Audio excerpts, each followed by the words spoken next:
chairman of today's event, General Olusegun Obasanjo, other past Nigerian president, my brothers, General Abdulsalami Abubakar and Dr. Goodluck Ebele Jonathan, and the representative of General Muhammadu Buhari, my brother and statesman, Nana Akufo-Addo, immediate past president of the Republic of Ghana, former Nigerian presidents, vice presidents, Alhaji Atiku Abubakar, Alhaji Namadi Sambo, and Professor Yemi Osinbajo,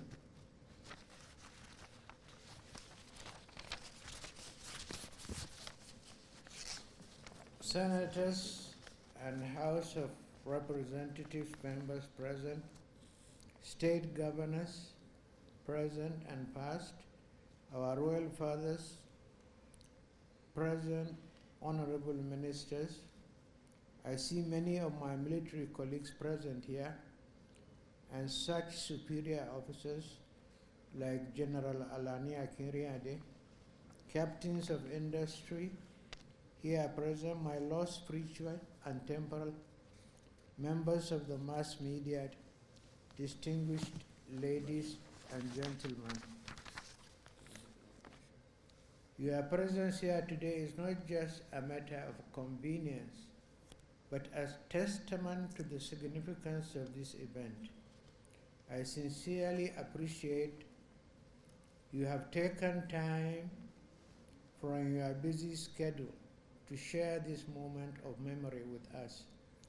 Your presence is not just invaluable, it is very essence of this gathering, and I'm eternally grateful to your gesture. I salute the President, our President and Commander-in-Chief, His Excellency Asiwaju Bola Ahmed Tinubu, for finding time from his onerous assignment to honor us today.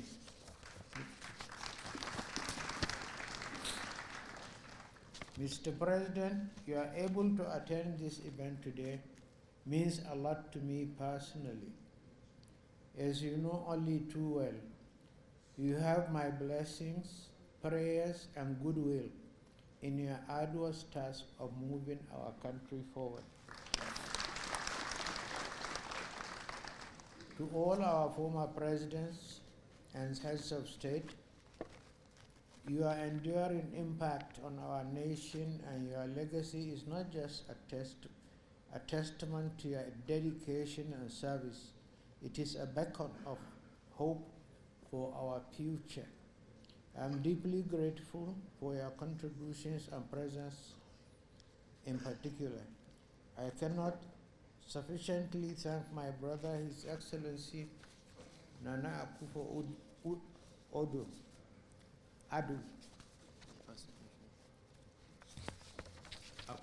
the immediate past president of the Republic of Ghana, for giving us the honor of delivering the keynote address. I am compelled to single out for praise very senior bosses and older brothers, General Yakubu Gawan. His incisive forward to the book is admirable and moving. I'm grateful, sir. General Gawan and my other boss, General Olusegun Obasanjo, who gladly agreed to chair this event, have positively impacted my life. I am also immensely grateful to my other boss and mentor, General T.Y. Danjuma. I'm delighted that I could recall General Danjuma's leadership qualities in my book, both during the Civil War and as the Chief of Army Staff. It is fair to say that as Chief of Army Staff, T.Y. set a standard by which succeeding chiefs have been judged. My childhood friend and classmate at Bida, General Abdulsalami Abubakar, Audu for short, who has always stood by me, belongs to special class, if only because he now readily admits I am his elder brother.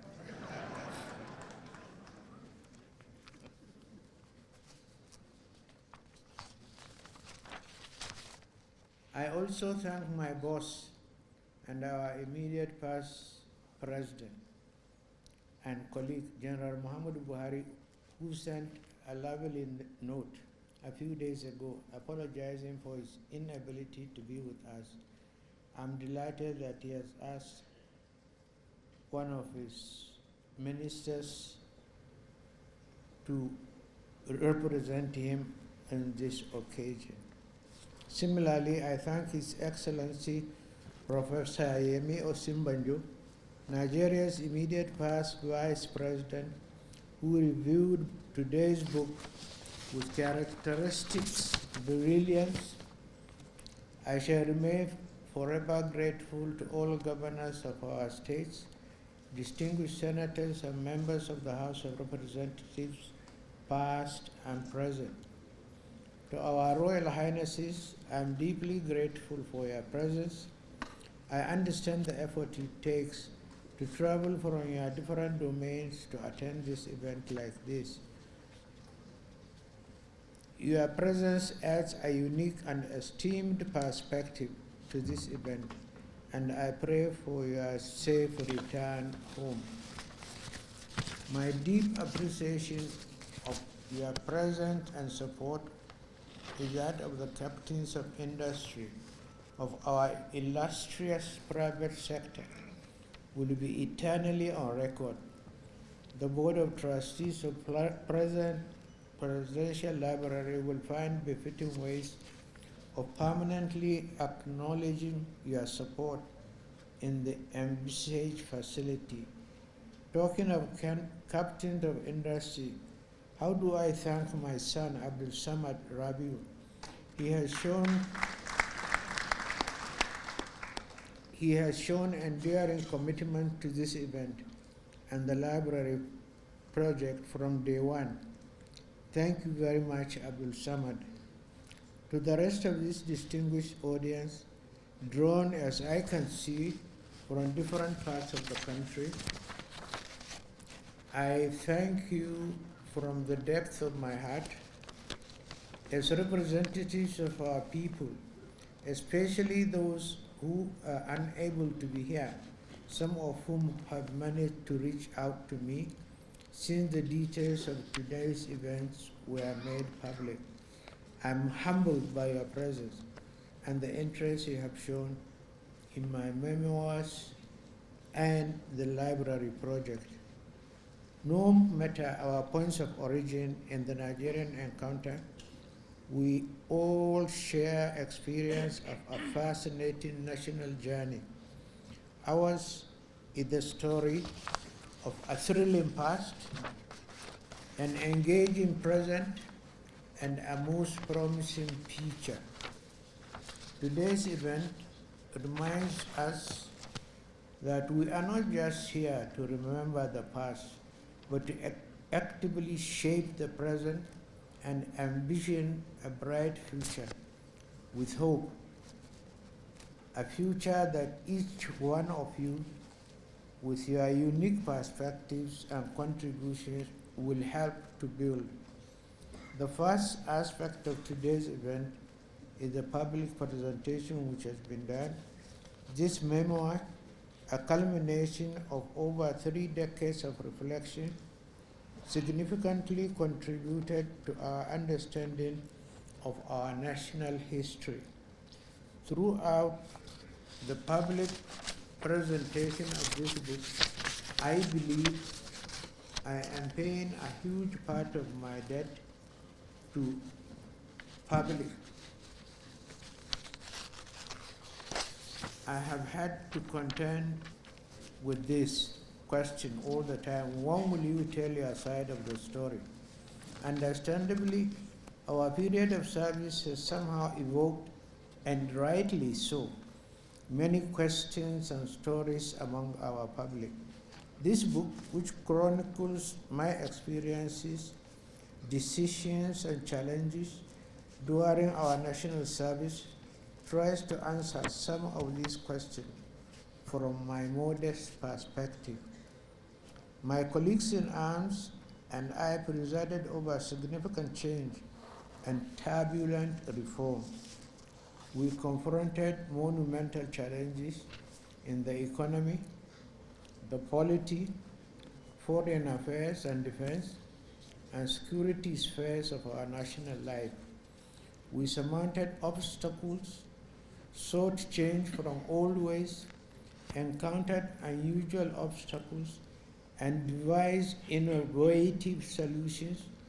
We all thought to leave Nigeria a better place than we found it, often at a great personal sacrifice and in the face of significant challenges. I'm deeply aware of the inconveniences and sacrifices the public endured during this period, and I acknowledge and appreciate their resilience and commitment to progress. Although the reform caused inconveniences to our people, we built lasting national institutions, some of which are still in place today. Undoubtedly, credible, free and fair elections were held on June 12, 1993. However, the tragic irony of history remains that the administration that devised a near-perfect electoral system and conducted those near-perfect elections could not complete the process. That accident of history is most regrettable. The nation is entitled to expect my impression of regret.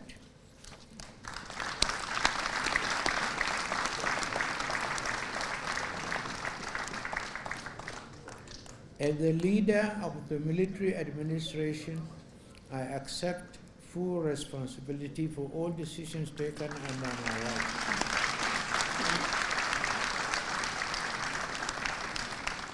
And June 12 happened under my watch. Mistakes, oversights, and missteps happened in quick succession. But I say in my book, in all matters we acted in the supreme national interest so that Nigeria could survive.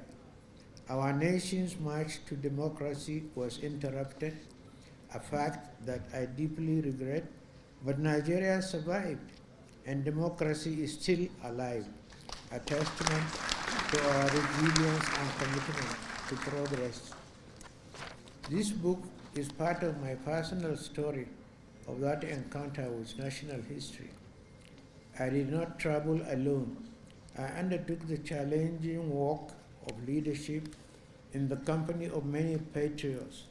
Many are still here, while others have gone the way of all the flesh. I cannot name all our allies and fellow travelers, but let me acknowledge the contributions of men like late Augustus Ihom, Commodore Ebitu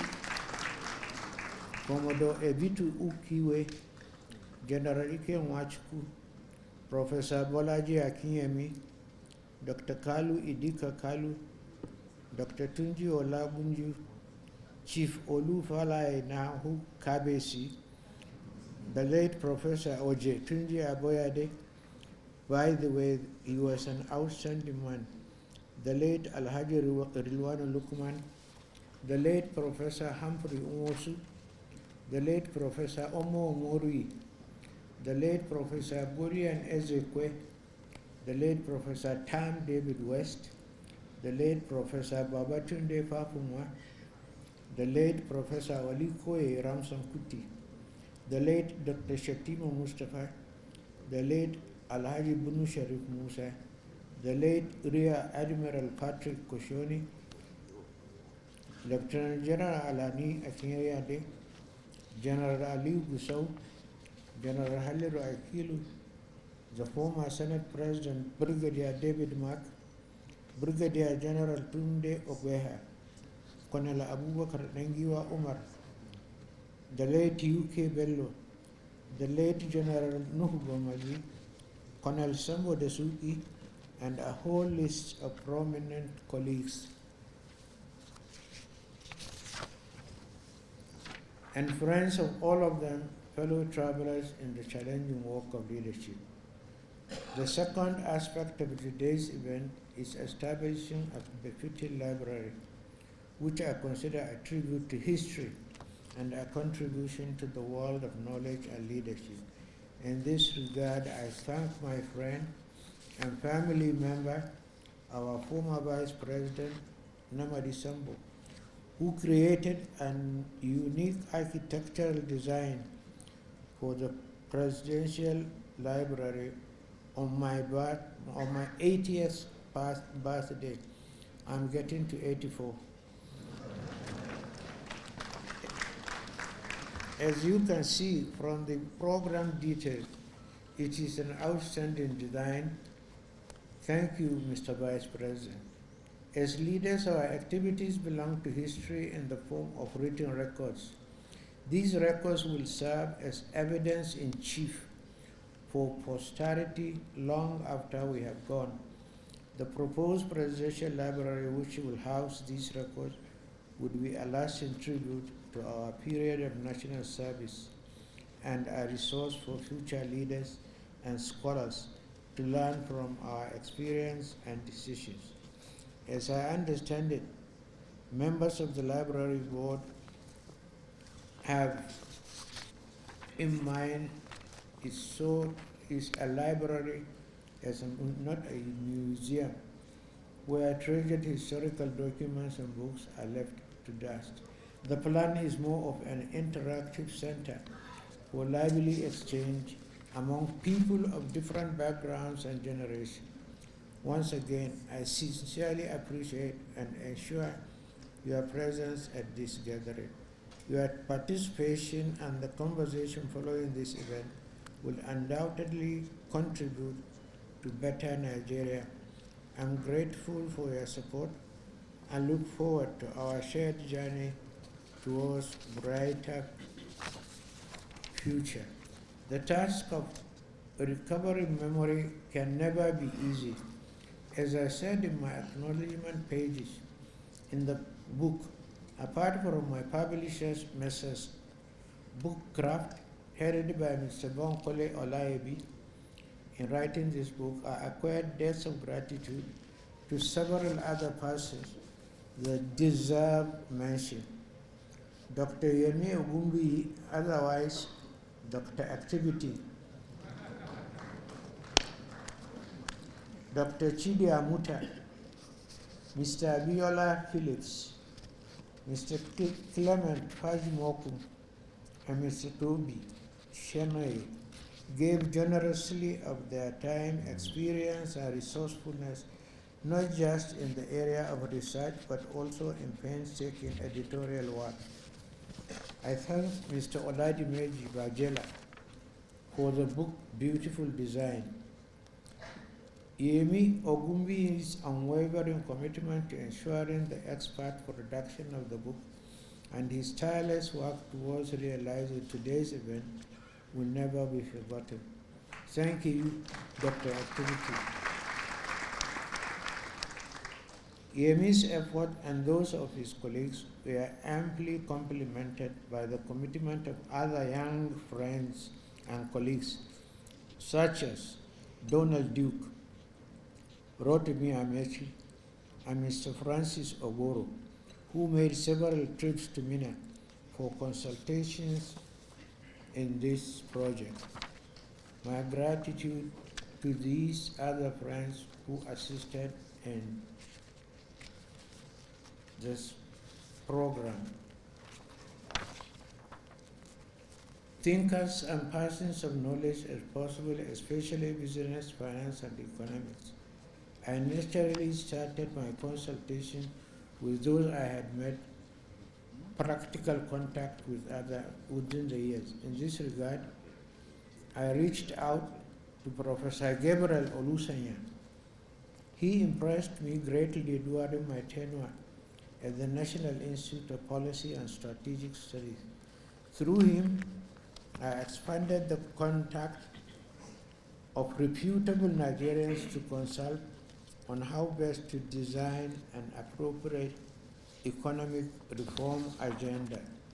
In this regard, I contacted Professor Ojetunji Aboyare, Professor Ikenna Nzimiro, Chief Michael Omolaele, Professor Akimabo Gunje, and Dr. Chu Okongu. We could rely on the technocratic expertise and vast bureaucratic experience of men like Olufalaye. Through Ike Nwachukwu, we have been, since the military, when he was a military governor of Imo State, I engaged and incorporated Dr. Kalu Idika Kalu, who had done impressive work on the state's economy. Before that, he had worked at the World Bank and served at the Asian desk, where he garnered extensive knowledge on what became the Asian Tigers. In particular, his creative approach to rescuing the economy of Imo State made it possible and positive impression on me. Under the famed Imo formula, he excited me and I brought him to the federal level to help us with the economics of spending only what you have. Such prudent management and economic realism was what, in my view, our desperate economic situation required. What I found exciting about working with these outstanding intellectuals, men of ideas and experience, was that they were a community of ideas. They knew and respected each other. With each one you consulted and brought about on board, he had a string of other colleagues with similar experience to bring along. In little or no time, we had a virtual faculty of people with extensive ideas, vast experience, and diverse background. We interacted through series of dialogues and consultations in very enlightening sessions. We became more like a community of friends and colleagues, but we were united by our shared commitment to making Nigeria self-sufficient and workable. We had endless brainstorming sessions on different aspects of national life, especially the economy. I found brainstorming sessions very enlightening and refreshing. People brought their vast experiences to bear in the problem that faced us then.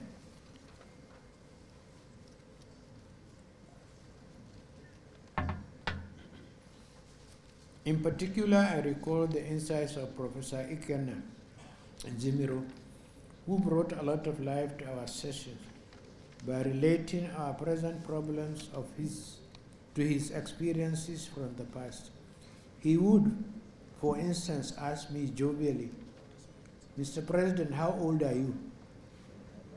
And I told him one day that I was born in 1941. So he looked at me and laughed and said, "I was an activist in the Zikist National Vanguard when you were born." So, Mr. President and the Asuwaju of the universe and my elder brother, I want to thank you and thank all my other colleagues for having the time to be here with us. I really appreciate you, Mr. President. Thank you so much.